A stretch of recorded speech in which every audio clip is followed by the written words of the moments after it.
Hello दोस्तों, नमस्कार। स्वागत है आप सभी लोगों का हमारे यूट्यूब चैनल में। दोस्तों, जैसे कि सभी लोगों को, बहुत सारे मित्रों को बहुत बेसब्री से इंतजार था उत्तर प्रदेश पुलिस भर्ती का, जो कि अब भर्ती प्रस्तावित हो चुकी है। और इसी के अंतर्गत हम लोग जीएस और जीके के पूरे पार्ट को कवर कर रहे हैं, जिसमें बिना ब्रेक के मतलब कि नॉन स्टॉप 51 प्रश्नों का हम लोग सॉल्व करते हैं प्रतिदिन। और आज ये तीसरा टेस्ट है। इसके अन्य वीडियो आप इसमें प्लेलिस्ट में मौजूद है, आप वहाँ पे देख सकते हैं। तो दोस्तों, जैसे कि आप सभी लोगों को पता है कि इसका एग्ज़ाम जो आयोग ने तय किया है, ये 23 अगस्त को, 24 अगस्त को, 25 अगस्त को, 30 अगस्त को एवं 31 अगस्त को होंगे। और ये प्रतिदिन 2-2 शिफ्ट में होंगे।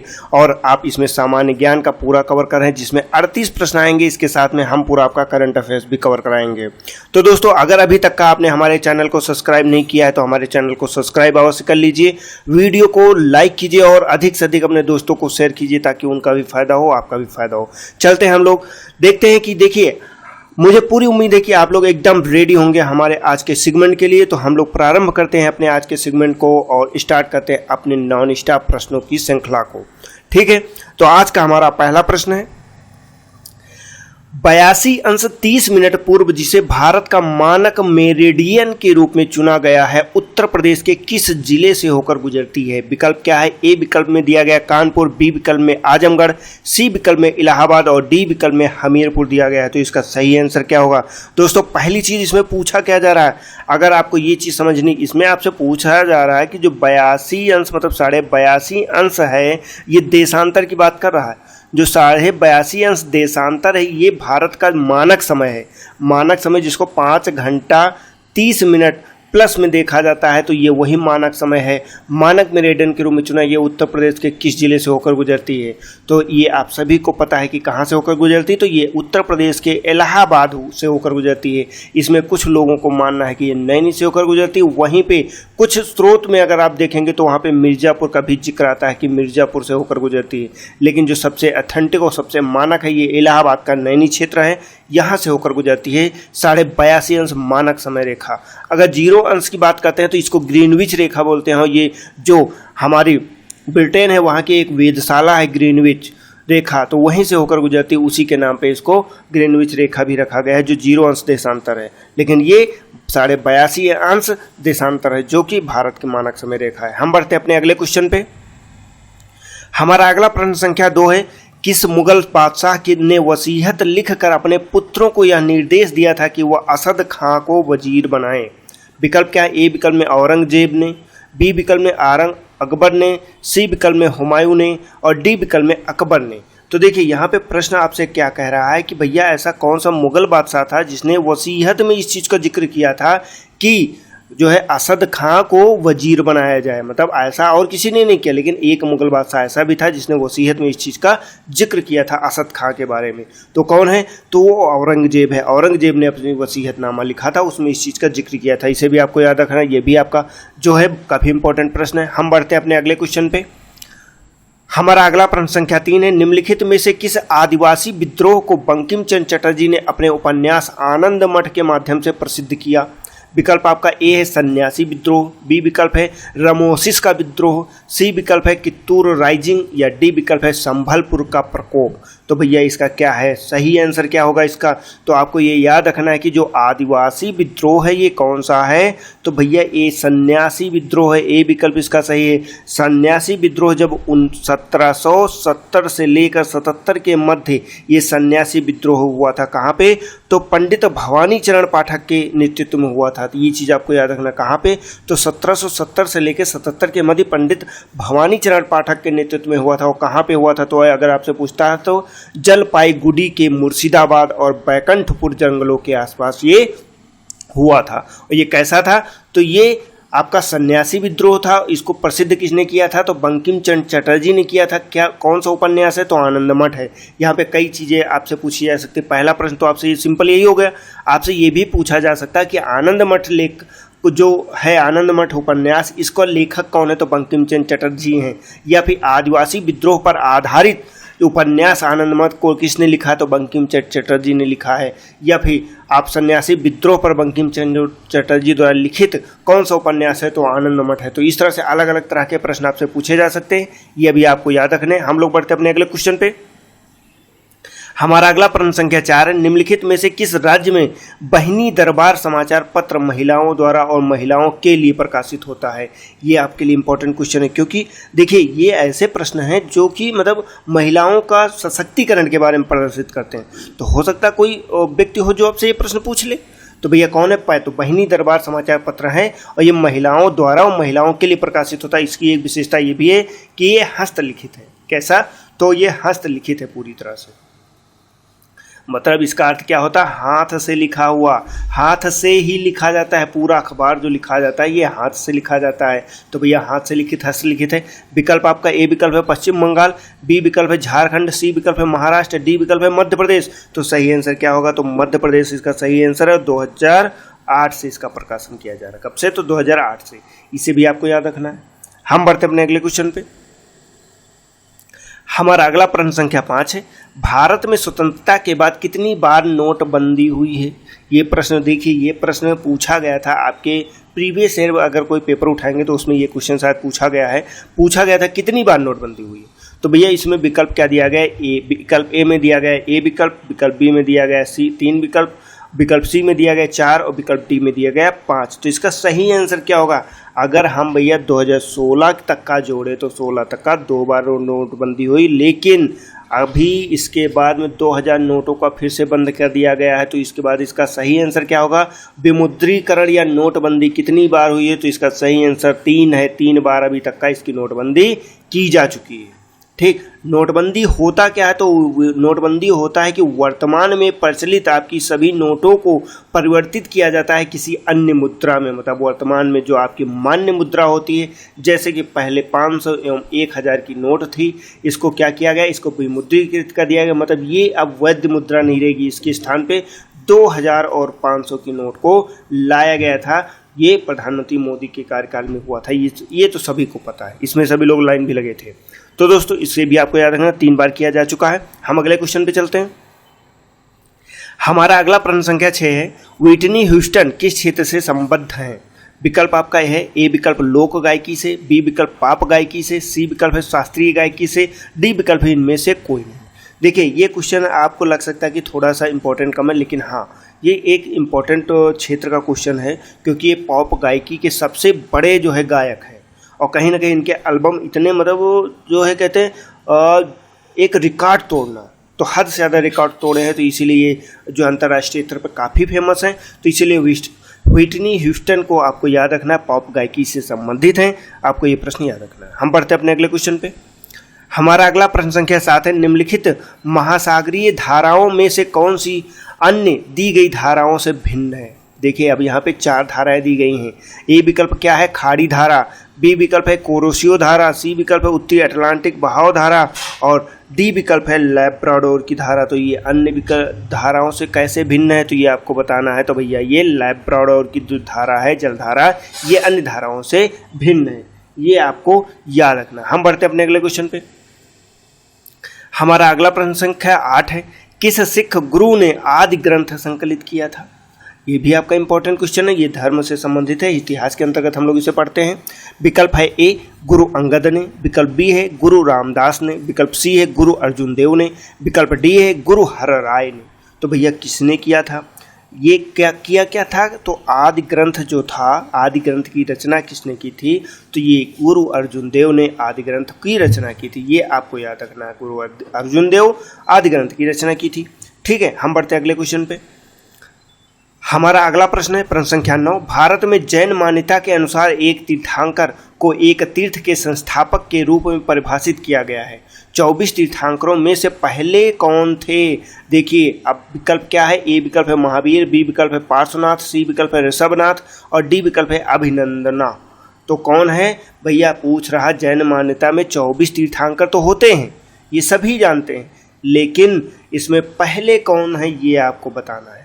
तो भैया इसके पहले कौन है? तो ऋषभनाथ जी पहले तीर्थंकर हैं, ये आपको याद रखना। पहले तीर्थंकर कौन हो गए? तो ऋषभनाथ है। और आखिरी कौन है? तो महावीर जो है, महावीर जी 24वें तीर्थंकर हैं। ये भी आपको प्रश्न याद रखना है। ठीक, आपको ये प्रश्न हो गया। हम बढ़ते हैं अगले क्वेश्चन पे। देखिए इसमें हम बहुत ज़्यादा डिस्क्रिप्शन नहीं कर रहे हैं, बहुत ज़्यादा इसको विस्तार नहीं दे रहे हैं क्योंकि वीडियो आपका बहुत लंबा हो जाएगा। हम लोगों को प्रश्न 51 क्वेश्चन करने, इसीलिए सिर्फ क्वेश्चन और आंसर हम लोग कर रहे हैं क्योंकि अभी आपका पेपर तैयार करना, बाद में हम लोग आराम से इसका विस्तार से पढ़ेंगे। ठीक, बढ़ते अगले क्वेश्चन पे।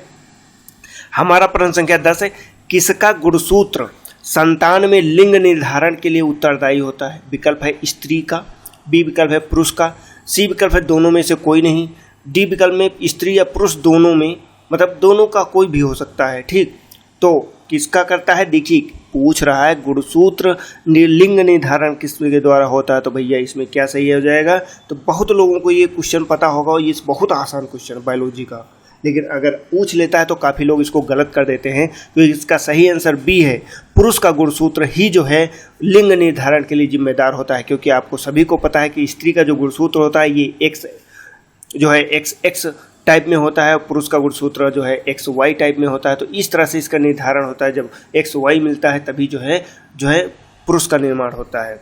ठीक, तो ये निर्धारित करता है। हम चलते हैं अगले क्वेश्चन पे। हमारा अगला प्रश्न क्या है? प्रश्न है, प्रवाल भित्तियों के संरक्षण के लिए भारत सरकार ने निम्नलिखित में से किसे समुद्री पार्क घोषित किया है? किसके संरक्षण के लिए? तो प्रवाल भित्तियों के संरक्षण के लिए। विकल्प ए है कच्छ की खाड़ी, विकल्प बी है अंडमान द्वीप समूह, विकल्प सी है लक्षद्वीप समूह और डी विकल्प है मन्नार की खाड़ी। तो इसका सही आंसर क्या हो जाएगा भैया? तो ये सही आंसर हो जाएगा ए विकल्प आपका, कच्छ की खाड़ी को जो है कब? तो 1982 में। कब? तो 1982 में जो यहाँ की मूंगा चट्टानें थी उनके संरक्षण के लिए भारत सरकार ने ये इनिशिएटिव उठाया था और इसको समुद्री पार्क घोषित कर दिया था, कच्छ की खाड़ी को। इसे आपको याद रखना है। ठीक, प्रवाल भित्तियों के संरक्षण के लिए ये भी आपके लिए मोस्ट इंपॉर्टेंट क्वेश्चन है, ये ईवीएस का क्वेश्चन है, मतलब इन्वायरमेंट का क्वेश्चन है।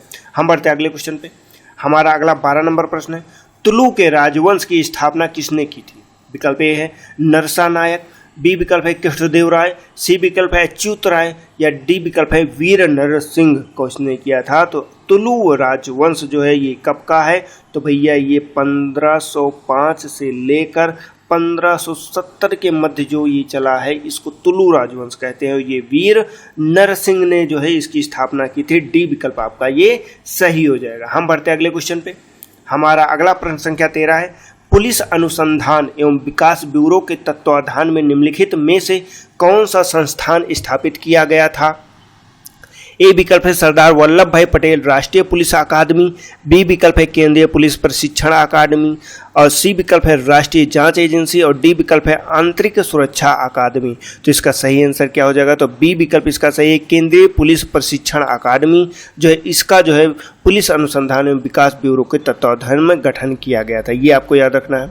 हम बढ़ते हैं अगले क्वेश्चन पे। देखिए ये पुलिस का पेपर है, तो जो पुलिस से संबंधित क्वेश्चन है उनको बिल्कुल याद रखना है। तो ये भैया आपका मोस्ट इंपॉर्टेंट क्वेश्चन हो जाता है। ये आपका मोस्ट इंपॉर्टेंट क्वेश्चन है, मतलब स्टार में अगर देखेंगे तो ये 5 स्टार रेटिंग में आएगा। ठीक, तो इसलिए इस क्वेश्चन को जरूर याद रखिएगा कि इसमें तो केंद्रीय पुलिस प्रशिक्षण अकादमी। बढ़ते अगले क्वेश्चन पे। हमारा अगला प्रश्न संख्या 14 है, भारतीय संविधान में किस अनुच्छेद के तहत विधि के समक्ष समानता वर्णित की है?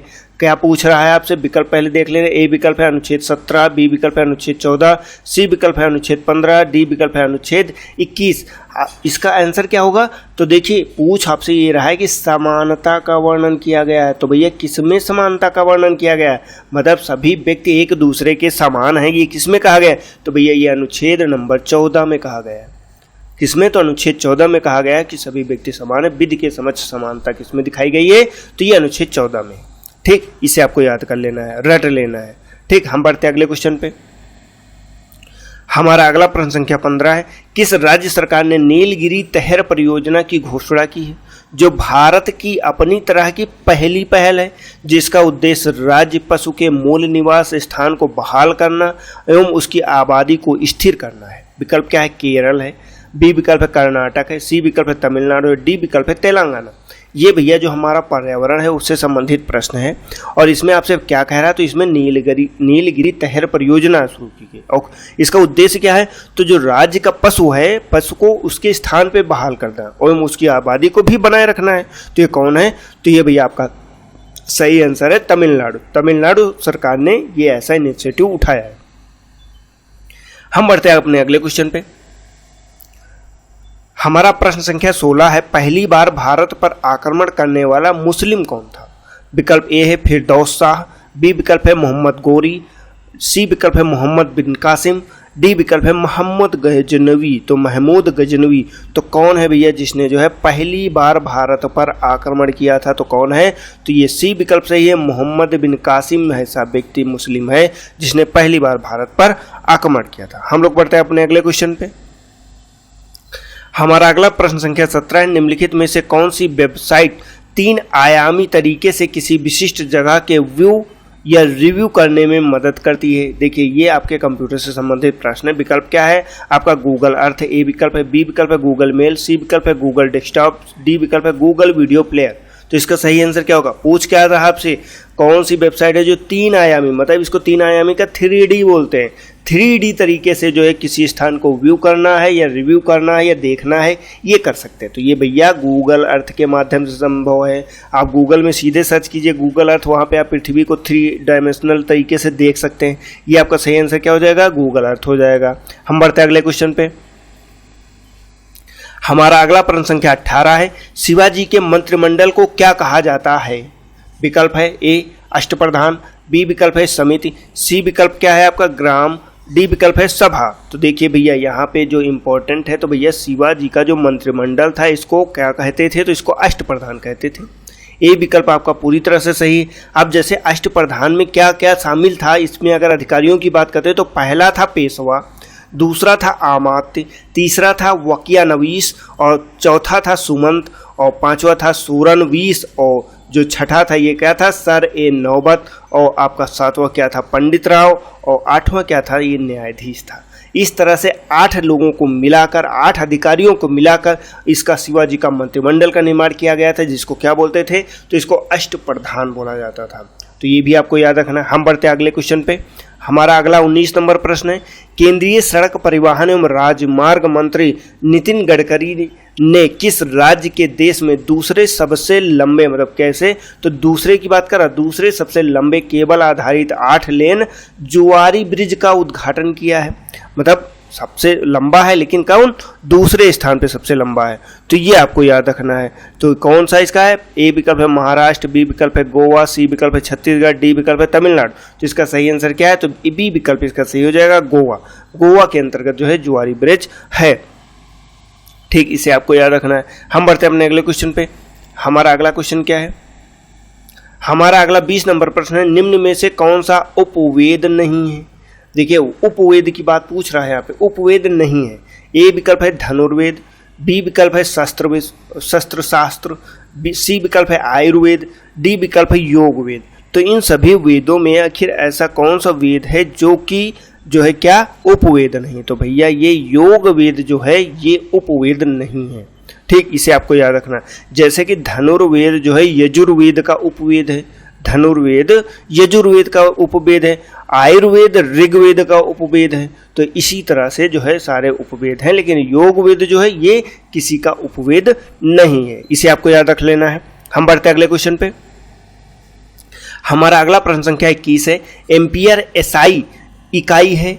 विकल्प ए है प्रकाश की तीव्रता का, बी विकल्प है विद्युत प्रवाह का, सी विकल्प है विद्युत आवेश का, डी विकल्प है चुंबकीय क्षेत्र का।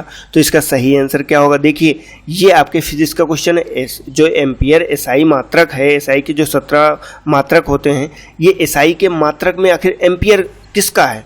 तो ये आपको बताना है, ये विद्युत प्रवाह का मात्रक है। एम्पियर जो है विद्युत प्रवाह किस लेवल की हो रही उसको बोला जाता है एम्पियर। ठीक, बी विकल्प, तो इसे आपको याद रखना है। बी विकल्प किसका है? तो ये एम्पियर का ऐसा ही मात्रक है। हम बढ़ते आगे। हमारा अगला प्रश्न संख्या 22 है, शिवाजी ने किस भाषा को राजभाषा बनाया था? विकल्प ए है हिंदी को, विकल्प बी है मराठी को, विकल्प सी है तेलुगु का, विकल्प डी है पंजाबी को। तो आखिर भैया जो शिवाजी हैं, शिवाजी ने किसको बनाया होगा? तो भैया ये मराठी को बनाए होंगे। मराठी इसकी राजभाषा है। तो भैया याद रखिएगा शिवाजी ने राजभाषा क्या थी? तो मराठी थी। दो प्रश्न दोनों तरह से पूछा जा सकता कि मराठी को राजभाषा किसने बनाया? तो शिवाजी ने बनाया। या शिवाजी की राजभाषा क्या थी? तो मराठी थी। और किस भाषा को राजभाषा बनाया? तो मराठी को बनाया। तो अलग अलग तरह से क्वेश्चन पूछे जा सकते हैं, आप उनको जवाब दीजिएगा। हम बढ़ते अगले क्वेश्चन पे।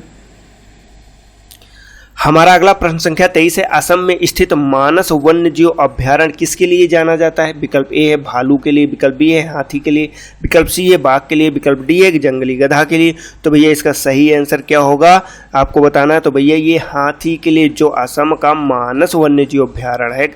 अब देखिए प्रश्न आपसे क्या पूछ सकता है, प्रश्न आपसे ये भी पूछ सकता है कि जो मानस वन्यजीव अभ्यारण्य है ये आखिर कहाँ पे है। अगर आपसे पूछ ले कहाँ पे है तो भैया कहाँ पे है, तो असम में स्थित है। अब यही आपसे पूछ ले कि मानस वन्यजीव अभ्यारण्य जो हाथियों के लिए रिजर्व किया गया है ये कहाँ पे है, तो असम में है। ठीक, असम में हाथियों के लिए एक स्पेशल जो बनाया गया अभ्यारण्य कहाँ है, कौन सा है, तो मानस वन्यजीव अभ्यारण्य। अलग अलग तरह से प्रश्न है, आपको याद रखना है कि इसका सही आंसर क्या है, तो हाथी है। हम चलते हैं अगले क्वेश्चन पे। हमारा अगला प्रश्न संख्या 24 है। निम्नलिखित देशों में किस देश के देशों में से भूमध्य रेखा गुजरती है?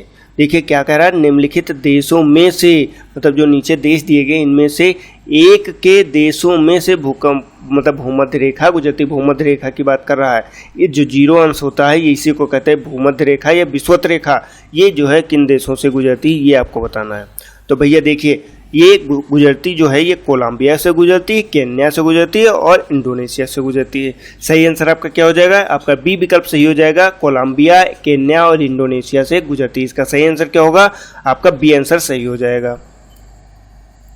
हम बढ़ते हैं अगले क्वेश्चन पे। हमारा अगला प्रश्न संख्या 25 है। निम्नलिखित में से कौन सा विटामिन B6 का दूसरा नाम है? विकल्प ए है थायमीन, विकल्प बी है नियासिन, विकल्प सी है पैराडॉक्सिन और विकल्प डी है रिबोफ्लोविन।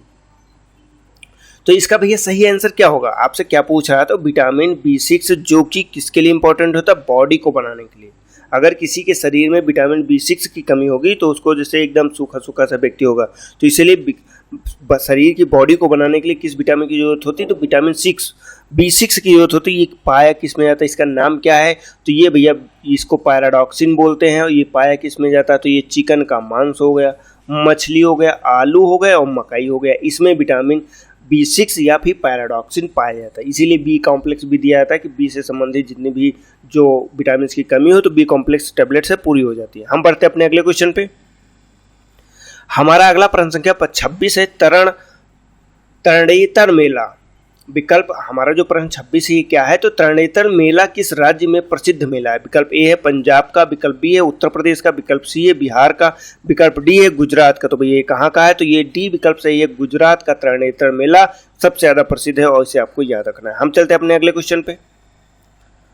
हमारा अगला प्रश्न संख्या 27 है। टैक्स हेवन का क्या अर्थ है? विकल्प ए है एक देश जो विदेशी नागरिकों को कर छूट देता है एवं उनके देशों में पैसा निवेश करने पर कोई कर नहीं लेता है। बी है क्या है, करों में सरकार द्वारा दी जाने वाली सब्सिडी। विकल्प सी क्या है, घरेलू देश में कर की चोरी। और विकल्प डी क्या है, घरेलू उत्पादकों और विदेशी उत्पादकों पर समान कर लगाने के लिए। तो भैया इसका सही आंसर क्या होता है, तो देखिए भैया एक देश जो विदेशी नागरिक होते हैं उनको कर छूट दे देता है कि अगर आप उनके देश में पैसे का इन्वेस्टमेंट कर रहे हैं तो कोई कर नहीं देना। तो इसी को बोलते हैं टैक्स हेवन। पैसा यहाँ इस देश में, मान लीजिए एक्स देश में आपने पैसा कमाया, उठा के लगा दीजिए वाई देश, क्योंकि वाई देश में आपको कोई टैक्स नहीं देना। तो क्या होगा, आपका टैक्स पूरा बच जाएगा। यहाँ पे आप पैसा कमाइए, यहीं पे पैसा इन्वेस्ट कीजिए, पूरा पैसे का एंजॉय कीजिए। वो लीगल भी है, इनलीगल भी नहीं है और पैसा भी आपका बन रहा है। ठीक, ये आपको याद रखना। इसका सही आंसर क्या हो जाएगा, ए विकल्प आपका इसका सही हो जाएगा। हम बढ़ते हैं अपने अगले क्वेश्चन पे। हमारा अगला प्रश्न संख्या 28 है। हेमिस गोप्पा नामक मठ कहाँ स्थित है? इसका विकल्प एक ए है गंगटोक, विकल्प बी है थिम्पू, विकल्प सी है बोध गया और विकल्प डी क्या है, लद्दाख। तो इसका सही आंसर क्या होगा भैया, जो ये हेमिस गोप्पा है ये जैसे कि बौद्ध धर्म है, तो बौद्ध धर्म से संबंधित बहुत प्रसिद्ध मठ है। तो ये कहाँ पे है, तो भैया ये आपका लद्दाख में पाया जाता है। डी विकल्प आपका सही हो जाएगा, लद्दाख में पाया जाता है आपका हेमिस गोप्पा नामक मठ। हम लोग चलते हैं अपने अगले क्वेश्चन पे। हमारा अगला प्रश्न क्या है, हमारा अगला 29 नंबर प्रश्न है। केंद्रीय पुलिस प्रशिक्षण अकादमी कहाँ स्थित है? ये भी देखिए पुलिस से संबंधित प्रश्न है। ये आपका क्या हो जाता है, तो ये आपका मोस्ट इंपॉर्टेंट प्रश्न हो जाता है। मोस्ट इंपॉर्टेंट प्रश्न है कि केंद्रीय पुलिस प्रशिक्षण अकादमी जो है कहाँ पे स्थित है? विकल्प ए है हैदराबाद, विकल्प बी है नई दिल्ली, विकल्प सी है नागपुर, विकल्प डी है भोपाल। तो इसका सही आंसर क्या होगा, तो भैया डी विकल्प सही है। केंद्रीय पुलिस प्रशिक्षण अकादमी कहाँ है, तो ये भोपाल में स्थित है। इसे आपको याद रखना। हम लोग बढ़ते हैं अपने अगले क्वेश्चन पे। हमारा अगला प्रश्न संख्या 30 है। चंद्रमा पर गुरुत्वाकर्षण का मान पृथ्वी के गुरुत्वाकर्षण के मात्रा में कितना है? विकल्प ए है 1/6, विकल्प बी है 1/3, विकल्प सी है 1/7, विकल्प डी है 1/9। तो इसका देखिए क्या पूछ रहा भैया, चंद्रमा पे पूछ रहा और किसकी तुलना में? तो पृथ्वी की तुलना में गुरुत्वाकर्षण मान पूछ रहा है। तो भैया कितना है? तो भैया ये 1/6 है। इसका सही आंसर क्या हो जाएगा? तो ये 1/6 इसका सही आंसर ए विकल्प सही हो जाएगा। अगर चंद्रमा पे गुरुत्वाकर्षण की बात करेंगे तो ये 1/6 होता है। इसे आपको रट लेना, ये ज्योग्राफी का क्वेश्चन है। हम लोग बढ़ते आगे। हमारा अगला 31 नंबर प्रश्न है। पुस्तक द नेचर एंड महत्व ऑफ इकोनॉमिक साइंस किसके द्वारा लिखी गई है?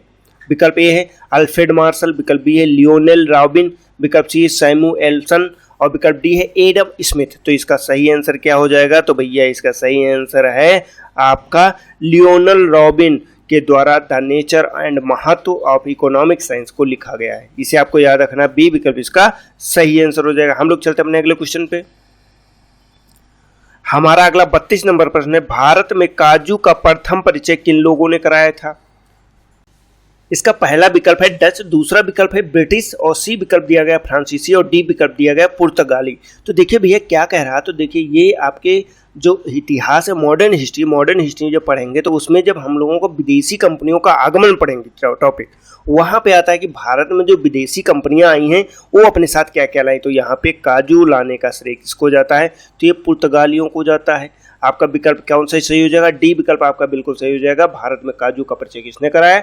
तो पुर्तगाली लोगों ने कराया था। ठीक, इसके पहले जो है भारत में काजू का कोई भी जानकारी नहीं थी। हम लोग बढ़ते अपने अगले क्वेश्चन पे। हमारा अगला प्रश्न संख्या 33 है। इरिडियम परत की खोज किसने की और नोबेल पुरस्कार भी जीता? देखिए ये प्रश्न आपके लिए इंपॉर्टेंट है, केमिस्ट्री का जाहिर सी बात प्रश्न है तो लेकिन इंपॉर्टेंट है। किसकी? तो इरिडियम परत की खोज किसने की थी और नोबेल पुरस्कार भी मिला था? तो विकल्प ए क्या है? हेनरी मोसोली और विकल्प बी है पियरे क्यूरो और विकल्प सी क्या है? सैंटियागो रेमोनो और डी विकल्प है लुइस अल्वारेज। तो इसका सही आंसर क्या हो जाएगा? तो भैया इसका डी विकल्प सही है। लुइस अल्वारेज को जो है इन्होंने परत की खोज भी की थी और इसके साथ में इनको नोबेल पुरस्कार भी दिया गया था। दोनों उपलब्धि इनके पास है तो इसीलिए आपको इसे याद रखना है। ठीक, हम बढ़ते अपने अगले क्वेश्चन पे। हमारा अगला प्रश्न संख्या 34 है। कौन भारत का अंतिम ब्रिटिश वायसराय था? ये भी आपके मॉडर्न हिस्ट्री का क्वेश्चन है। अंतिम की बात कर रहा है तो भैया अंतिम का पूछता है तो आपको बताना है। विकल्प ए क्या है? वारेन हेस्टिंग, विकल्प बी क्या है? लॉर्ड माउंटबेटन, विकल्प सी क्या है? द विक्रांत माउंटबेटन और विकल्प डी क्या है? The Lord Irwin. तो इसका सही आंसर क्या होगा? तो भैया इसका बी विकल्प सही, लॉर्ड माउंटबेटन। यहाँ पे एक डाउट आप क्लियर कर लीजिएगा। ये आपसे पूछा अंतिम ब्रिटिश गवर्नर, ब्रिटिश वायसराय, यहाँ पे स्वतंत्र नहीं लगाया है। ठीक, अगर स्वतंत्र लगाएंगे तब भी आप किसको मारेंगे? तो लॉर्ड माउंटबेटन मारेंगे, क्योंकि इसके बाद ही इन्होंने स्वतंत्र भारत का जो सत्ता थी वो किसको ट्रांसफर की थी? सी राजगोपालाचारी जी को दी थी। कौन? तो लॉर्ड माउंटबेटन ने। तो ये चीज आपको याद रखना है। ठीक, ये अच्छे से याद हो गया ना। हम लोग बढ़ते अपने अगले क्वेश्चन पे। हमारा अगला प्रश्न संख्या 35 है। निम्नलिखित में से कौन सा विषय समवर्ती सूची में शामिल है? विकल्प ए क्या है? सार्वजनिक स्वास्थ्य एवं स्वच्छता, विकल्प बी है कृषि और विकल्प सी क्या दिया गया? स्थानीय सरकार और विकल्प डी क्या दिया गया? वन। तो देखिए दोस्तों पूछ क्या रहा आपसे? पूछ रहा भैया कौन सा विषय है जो समवर्ती सूची में शामिल है। मतलब क्या है? आपका राज्य भी कानून बना सकता है व केंद्र भी कानून बना सकता है, उन्हीं को समवर्ती सूची बोलते हैं। अगर राज्य की सूची बोलेंगे तो सिर्फ राज्य कानून बना सकता है और अगर केंद्र की सूची बोलेंगे तो केंद्र कानून बना सकता है। लेकिन इस पे क्या होता है? तो इस पे दोनों कानून बना सकते हैं।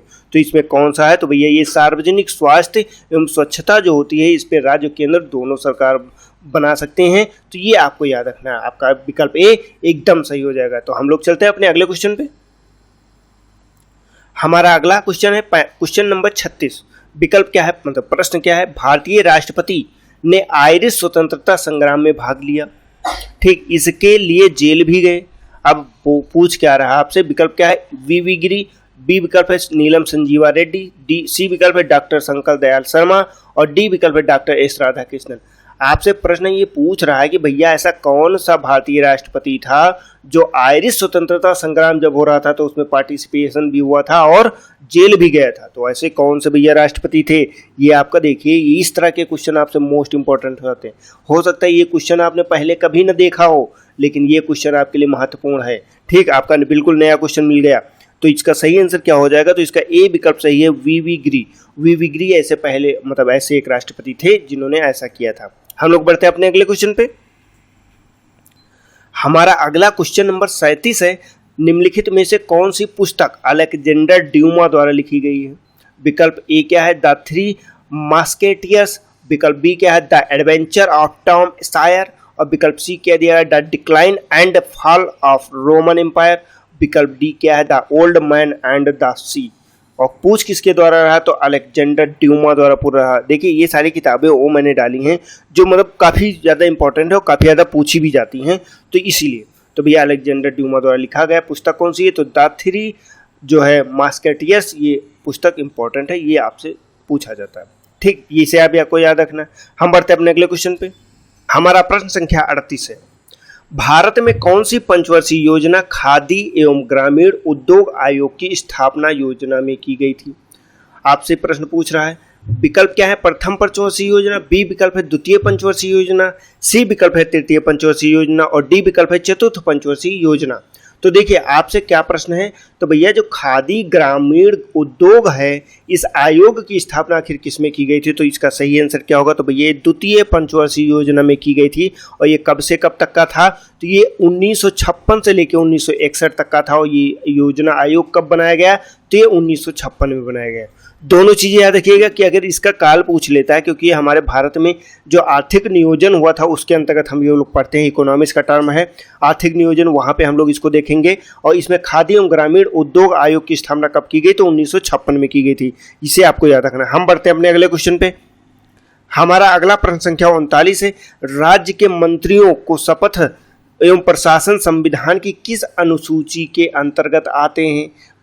विकल्प क्या है? ए विकल्प है 5वीं अनुसूची। बी विकल्प है दूसरी अनुसूची। सी विकल्प है तीसरी अनुसूची। और डी विकल्प क्या है? चौथी अनुसूची। देखिए प्रश्न क्या पूछा भैया, जो राज्य के मंत्री होते हैं, इन मंत्रियों को शपथ एवं प्रशासन जो है कि संविधान की कौन सी अनुसूची में? सिंपल सा पूछ रहा संविधान की अनुसूचियों के बारे में। ये सभी को पता है कि टोटल अनुसूचियों की संख्या 12 है और 12 के अंतर्गत किस में आता है? तो ये आपको पता होना चाहिए। तीसरी अनुसूची के अंतर्गत सभी शपथ प्रतिज्ञान शामिल किए गए, लेकिन उसमें राष्ट्रपति उपराष्ट्रपति का शपथ प्रतिज्ञान नहीं शामिल है। ये अच्छे से याद रखिएगा, क्योंकि जो राष्ट्रपति का शपथ प्रतिज्ञान है वो आर्टिकल नंबर किस में दिया गया है? 60 में। तो राष्ट्रपति को छोड़ने के अलावा अन्य सभी किस में दिया गया है? तो ये तीसरी अनुसूची में। ठीक, हम बढ़ते अपने अगले क्वेश्चन पे। हमारा अगला प्रश्न संख्या 40 है, विश्व पर्यावरण दिवस कब मनाया जाता है? बहुत ही साधारण क्वेश्चन है, अधिकतर लोगों को याद होगा। कब मनाया जाता है? विकल्प ए है 1 अप्रैल। विकल्प बी है 6 मई। और विकल्प सी है 5 दिसंबर। और विकल्प डी है 5 जून। तो इसका सही आंसर क्या है? डी विकल्प सही है। 5 जून के दिन जो है विश्व पर्यावरण दिवस मनाया जाता है। हम लोग बढ़ते हैं अपने अगले क्वेश्चन पे। हमारा अगला प्रश्न संख्या 41 है, निम्नलिखित में से कौन सा दिन केंद्रीय रिजर्व पुलिस बल सीआरपीएफ की स्थापना दिवस के रूप में मनाया जाता है? ये आपका मोस्ट इंपॉर्टेंट क्वेश्चन हो जाता है। ठीक, इस तरह के जो क्वेश्चन होते हैं ये बहुत इंपॉर्टेंट होते हैं। ये सब 5 स्टार क्वेश्चन है, इनको आप अच्छे से याद रखिएगा। ठीक, किस दिन जो है केंद्रीय रिजर्व पुलिस सीआरपीएफ स्थापना दिवस मनाया जाता है? विकल्प क्या है आपका? 14 अप्रैल। ए विकल्प, बी विकल्प 14 जुलाई। सी विकल्प 8 मार्च। और डी विकल्प आपका 27 जुलाई। तो इसका सही आंसर क्या हो जाएगा? तो इसका सही आंसर आपका हो जाएगा डी, 27 जुलाई के दिन जो है आपका क्या मनाया जाता है? तो ये मनाया जाता है जो है सीआरपीएफ स्थापना दिवस। ठीक, इसे आपको रट लेना है, याद कर लेना है। हम चलते हैं अगले क्वेश्चन पे। हमारा अगला प्रश्न संख्या 42 है, आर्य समाज की स्थापना किस वर्ष की गई? ठीक, अब देखिए यहाँ पे किस वर्ष की गई ये तो आपको याद ही रखना है। ठीक, आर्य समाज में किसकी? तो आर्य समाज की स्थापना किस वर्ष की गई? विकल्प ए है 1870 ईस्वी में। विकल्प बी है 1872 ईस्वी में। विकल्प सी क्या है? तो विकल्प सी आपका है 1875 ईस्वी में। विकल्प डी क्या है? तो विकल्प 1885 ईस्वी में है। तो इसमें प्रश्न क्या है? तो आर्य समाज की स्थापना किस वर्ष है? तो ये आपका 1875 ईस्वी में। आपका सी विकल्प सही हो जाएगा। 1875 ईस्वी में आर्य समाज की स्थापना की गई। ठीक, हम बढ़ते हैं अपने अगले क्वेश्चन पे। हमारा अगला प्रश्न संख्या 43 है, कॉलम बी एवं कॉलम ए के साथ मिलान करें। ठीक, देखिए यहाँ पे कॉलम ए कॉलम बी को छोड़कर हम यहाँ पे क्या लिख सकते हैं? सूची 1। ठीक, और यहाँ पे सूची 2, क्योंकि देखिए नीचे अलग चीज़ दी गई है, ऊपर अलग चीज़, ये बाई टाइपिंग मिस्टेक है तो इसको कट कर दीजिए। सूची 1 सूची 2 को मिलान करना है। विकल्प क्या है? विकल्प पहला दिया गया है, ए के सामने दिया गया है सिरका, इसका क्या दिया गया है? टार्टरिकम। सेकंड में दिया गया ऑरेंज, इसमें क्या दिया गया लैक्टिक अम्ल। विकल्प जो तीसरा बिंदु है इसमें दिया गया इमली और इसमें क्या दिया गया एसिटिक अम्ल। और इसी के आगे अगर देखते हैं तो इसमें चौथे में दिया गया खट्टा दूध, इसमें क्या दिया गया साइट्रिक अम्ल। देखिए हम लोगों ने पहले ही बात किया है, जो आपको सबसे अच्छा पता हो वो सबसे पहले टिक करिए। तो देखिए सबको पता है कि सिंपल सा जो खट्टा दूध होता है, मतलब दूध होता है, दूध में क्या लैक्टोज पाया जाता है, लैक्टिक एसिड पाया जाता है या लैक्टिक अम्ल पाया जाता है। सिंपल सा, कुछ नहीं याद करना। तो खट्टा दूध में क्या लैक्टिक अम्ल। ठीक, आपका विकल्प क्या हो जाएगा, आपका चौथे का 2 हो जाएगा। आप तुरंत फिल्टर कर लीजिए, चौथे में 2, इसमें है, ये हो सकता है, इसमें है, ये हो सकता है, इसमें है, ये हो सकता है, इसमें नहीं है, मतलब ये कट जाएगा आपका, ये कट जाएगा आपका। देखिए 2 विकल्प कट गए, सी और डी कट गए आपका, अब विकल्प बचे 2। ठीक, अब इसमें देखना है आपको, अब आप इसमें कौन सा होगा ये आपको पता लगाना है। तो देखिए एक चीज़ और होता है कि भैया इमली, बहुत लोगों को इमली पता होता है, बहुत लोगों को क्या पता होता है, सिरका का पता होता है। तो भैया सिरका का क्या हो जाएगा, तो सिरका का होता है एसिटिक अम्ल। भैया क्या, पहले का तीसरा तुरंत मिलाइए, पहले का तीसरा इसमें है, ये हो सकता है, इसमें है, नहीं है तो ये भी कट जाएगा। पहले 2 हमने काट लिए खट्टे दूध से और पहले तीसरा काट दिया किससे, सिरका से। तो अपने आप मिल गया आपका आंसर, ए विकल्प आपका आंसर हो जाएगा इसमें। अब तुरंत मैच करा दीजिए। सेकंड का क्या दिया गया 4, मतलब ऑरेंज का क्या होगा साइट्रिक अम्ल हो जाएगा, और आपका जो थर्ड दिया गया 1 तो इमली का क्या हो जाएगा टार्ट्रिक अम्ल हो जाएगा।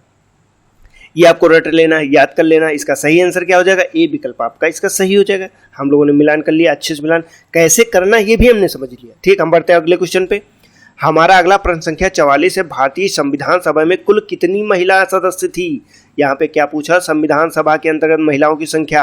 विकल्प ए क्या है 12, विकल्प सी क्या है, देखिए यहाँ पे एक छोटी सी मिस्टेक है, बी ऊपर हो गया सी नीचे हो गया, वो आप एडजस्ट कर लीजिएगा। सी विकल्प क्या दिया गया 15 और बी विकल्प क्या है 13 और डी विकल्प क्या दिया गया है 17। तो इसका सही आंसर क्या हो जाएगा आपको बताना है। तो भैया टोटल महिलाओं की संख्या कितनी थी, तो 15 थी, तो सी विकल्प आपका सही हो जाएगा। देखिए आप बी ऑप्शन पे तो जरूर है, लेकिन इसका सही क्रम देखिए सी ही है, तो इसका सही आंसर 15 महिलाएं थी। आपको याद रखना सी आपका 15 सही होगा।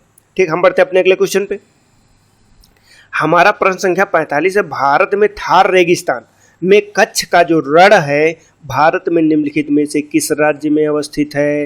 ये आपसे पूछा क्या, तो थार रेगिस्तान में जो स्थित कच्छ का रण है ये भारत के किस राज्य में है। ठीक, विकल्प क्या है गुजरात में, बी विकल्प है राजस्थान में, सी विकल्प है महाराष्ट्र में या डी विकल्प है पंजाब में। तो देखिए पंजाब और महाराष्ट्र तो आप शायद काट दें कि नहीं काट पाएंगे, अगर मान लीजिए नहीं काट पाते हैं तब भी कोई दिक्कत नहीं। चलिए हम आपको आंसर ही बता दे रहे हैं, तो ये सही आंसर है आपका गुजरात। तो गुजरात में ही आपका पूरा जो है कच्छ का रण पाया जाता है। ठीक, ऐसे जब हम भारत का मैप बनाते हैं तो वहाँ पे आपको कच्छ का रण यहाँ पे आपका पड़ता है। ठीक, तो ये कौन सा इलाका है, तो ये आपका गुजरात है। ठीक, तो कच्छ का रण आपका ये थार रेगिस्तान में पाया जाता है, ये गुजरात में स्थित है। हम बढ़ते हैं अपने अगले क्वेश्चन पे। हमारा अगला प्रश्न संख्या 46 है, क्षमावाड़ी किस धर्म का से संबंधित त्योहार है। ये आपको बताना है भैया क्या, तो क्षमावाड़ी विकल्प ए है बौद्ध धर्म से, विकल्प बी है शैव धर्म से, विकल्प सी है जैन धर्म से, विकल्प डी है वैष्णव धर्म से। यहाँ पे एक चीज़ और आपको याद करनी है इसी के साथ में, क्षमावाड़ी किस धर्म से संबंधित है। इसके अलावा एक मनाया जाता है वैश्विक क्षमा दिवस। क्या, तो भैया वैश्विक क्षमा दिवस इसी की वजह से मनाया जाता है क्योंकि ये धर्म, मतलब ये धर्म इसको मनाता है, तो इसीलिए इसी के आधार पे, क्षमावाड़ी के आधार पे वैश्विक क्षमा दिवस भी मनाया जाता है। दोनों प्रश्न के आंसर क्या होगा, चलिए बात करते हैं। तो ये भैया सी विकल्प सही है, जैन धर्म से संबंधित है, और जैन धर्म के अनुयायियों के ही प्रयास से वैश्विक क्षमा दिवस कब, तो 7 जुलाई को मनाया जाता है। कब, तो 7 जुलाई को जो है वैश्विक क्षमा दिवस में मनाया जाता है। दोनों आपको याद रखना है। ठीक, हम लोग बढ़ते हैं अपने अगले क्वेश्चन पे। हमारा अगला प्रश्न संख्या 47 है, निम्नलिखित को मिलान कीजिए या मिलाइए। 2 विकल्प दिए गए, पहला फर्स्ट है चार्ल्स राबर्ट डार्विन, इसके सामने क्या है पृथ्वी पर जीवों की उत्पत्ति। देखिए यहाँ पे गैप कम है लेकिन आप उस समझ लीजिएगा यहाँ पे गैप है। ठीक, सेकंड में दिया गया ग्रेगर जोहन मेंडल, इसके सामने क्या दिया गया विकासवाद का सिद्धांत। आपका थर्ड दिया गया JBS हार्डन, इसके सामने दिया गया विरासत का कानून। तो ये आपका सही क्या हो जाएगा ये आपको बताना है भैया, ये इसमें क्या होगा, तो इसमें आपको क्या लगता है चार्ल्स डार्विन जो रॉबर्ट डार्विन थे, चार्ल्स रॉबर्ट डार्विन, ये किसमें, तो ये विकासवाद का सिद्धांत इन्होंने दिया। क्या, तो पहले का दूसरा हो जाएगा। देखिए पहले का दूसरा इसमें दिया गया, ये हो सकता है, इसमें नहीं दिया गया, ये नहीं होगा, इसमें नहीं दिया गया, ये भी नहीं होगा, इसमें दिया गया नहीं तो ये भी नहीं होगा। आपको पहले से ही आंसर मिल गया। सही आंसर आपका क्या हो जाएगा, ये हो जाएगा। मतलब जो डार्विन थे विकास से संबंधित थे। अब वहीं पे मेंडल की बात करते हैं तो मेंडल किससे संबंधित थे, ये आपको बताना है। तो आप ऐसे भी टिक कर सकते हैं, मेंडल किससे संबंधित, तो ये विरासत के कानून से संबंधित है। मतलब आप इसमें मटर का सिद्धांत पढ़े होंगे, मटर को जो है कैसे ट्रांसफर करता है अपने जीन को दूसरे जीन में, ये मेंडल का सिद्धांत था, ये आपने देखा होगा। अब हाल्डेन की बात करते हैं तो हाल्डेन का सही आंसर क्या होगा, तो इन्होंने क्या किया था, तो जीवों पर पृथ्वी पर जीवों की उत्पत्ति से संबंधित जेबीएस हाल्डेन ने दिया था सिद्धांत। तो ये सारी चीजें हो गई। हम बढ़ते हैं अपने अगले क्वेश्चन पे। हमारा अगला प्रश्न संख्या 48 है, उत्तर प्रदेश में शेर सफारी कहाँ स्थित है। ठीक, ये यूपी स्पेशल का क्वेश्चन है, पूछ रहा है आपसे कि उत्तर प्रदेश में शेर सफारी आखिर स्थित कहाँ है। विकल्प ए है कन्नौज में, विकल्प सी है नोएडा में, विकल्प बी है लखनऊ में, विकल्प डी है इटावा में। दोस्तों यहाँ पे छोटी सी टाइपिंग मिस्टेक है, आपका सी ऊपर हो गया, बी नीचे हो गया, वो आप एडजस्ट कर लीजिएगा। उत्तर प्रदेश में शेर सफारी कहाँ स्थित है, तो आपको ये बताना है। तो भैया उत्तर प्रदेश में तो स्थित है, ये बहुत लोगों को पता होगा, लेकिन ये कहाँ पे है, तो ये इटावा में। डी विकल्प आपका सही हो जाएगा। शेर सफारी कहाँ है, तो इटावा में स्थित है। इसे आपको रट लेना है। हम बढ़ते हैं अपने अगले क्वेश्चन पे। हमारा अगला 49 नंबर प्रश्न है, ब्रिटिश सरकार द्वारा 1927 में भारत में साइमन कमीशन भेजा गया था। इसका उद्देश्य क्या था। विकल्प ए है असहयोग आंदोलन पर कार्रवाई करने के लिए, विकल्प बी है हिंदू और मुस्लिमों के बीच विवाद को हल करने के लिए, विकल्प सी है भारत सरकार की संरचना में सुधारों पर सुझाव हेतु, और विकल्प डी है असहयोग आंदोलन के प्रभाव का विश्लेषण करने के लिए। तो भैया देखिए पूछ क्या रहा, आप पहले तो ये समझिए कि ब्रिटिश सरकार ने कब, तो 1927 की बात कर रहा है। तो 1927 में जो साइमन कमीशन भेजा गया था, इसी में गो बैक साइमन वगैरह के नारे लगाए गए थे, तो बहुत विवाद हुआ था। ठीक, वो चीज़ें हम लोग जब हिस्ट्री देखेंगे तो उसमें देख लेंगे, लेकिन यहाँ पे आपका आंसर क्या सही हो जाएगा। तो भैया ये क्या था, तो ये भारत सरकार की जो संरचना थी इसमें सुधारों के सुझाव हेतु इसको भेजा गया था। तो ये आपको याद रखना है, सी विकल्प इसका सही हो जाएगा, भारत सरकार की संरचना में सुधारों के सुझाव हेतु। हम बढ़ते हैं अपने अगले क्वेश्चन पे। हमारा अगला प्रश्न संख्या 50 है, शून्य में स्वतंत्र रूप से गिरने वाली वस्तुओं का त्वरण होगा। ठीक, विकल्प क्या है, असमान होगा, मतलब ये चेंजेबल नहीं होगा, मतलब चेंज ही नहीं होगा, जो जैसा है वैसा ही रहेगा, असमान हो जाएगा। ये क्या है, तो बी हो जाएगा समान, मतलब जैसा गिर रहा, मतलब एक्स के हिसाब से अगर गिर रहा त्वरण एक्स है तो एक्स ही रहेगा। ठीक, सी क्या है, उदासीन हो जाएगा। डी क्या है, उपयुक्त में से कोई नहीं। तो इसका सही क्या होगा, तो भैया ये समान होगा, मतलब कि शून्य हो जाएगा। आपका बी आंसर इसका सही हो जाता है। ठीक, हम बढ़ते हैं अपने अगले क्वेश्चन पे।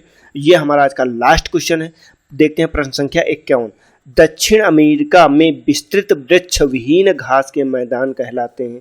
ज्योग्राफी का क्वेश्चन है, क्या पूछ रहा है, तो जो दक्षिण अमेरिका है इसमें विस्तृत है वृक्ष विहीन घास के मैदान, मतलब उसमें दूर दूर तक देखेंगे तो आपको इसमें कोई वृक्ष नहीं दिखेगा, मतलब बड़ा वृक्ष नहीं दिखेगा, लेकिन घास है पूरी तरह से। तो उन मैदानों को कहते क्या है। विकल्प ए क्या है, सेल्वास, बी विकल्प क्या है, पंपास, डी विकल्प क्या है, मतलब सी विकल्प क्या है, प्रेरीज, और डी विकल्प क्या है, स्टेप्स। तो इसका सही आंसर क्या होगा, तो भैया बी विकल्प इसका सही है, पंपास। ये आपका सही है। दक्षिण अमेरिका में जो इस तरह के मैदान पाए जाते हैं, जैसे कि आपने देखा हो पहले विंडोज 7 वगैरह चलाया हो तो उसमें ये मैदान वगैरह दिखाए जाते थे। ठीक, तो ये चीज़ आपको याद रखना है, इसको पंपास बोलते हैं। तो दोस्तों आज का हम लोगों ने पूरा अपना सेगमेंट कवर कर लिया है, और ये सेगमेंट मुझे लगता है कि आपके लिए बहुत ही यूजफुल होगा।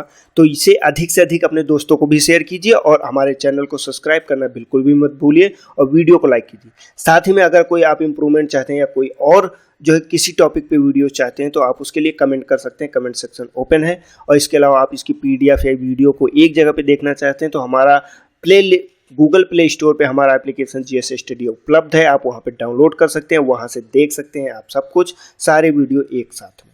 ठीक, तो दोस्तों आज के लिए फिलहाल इतना ही, हम लोग मिलते हैं अपने नेक्स्ट वीडियो में। तब तक के लिए जय हिंद, जय भारत, आपका दिन शुभ हो।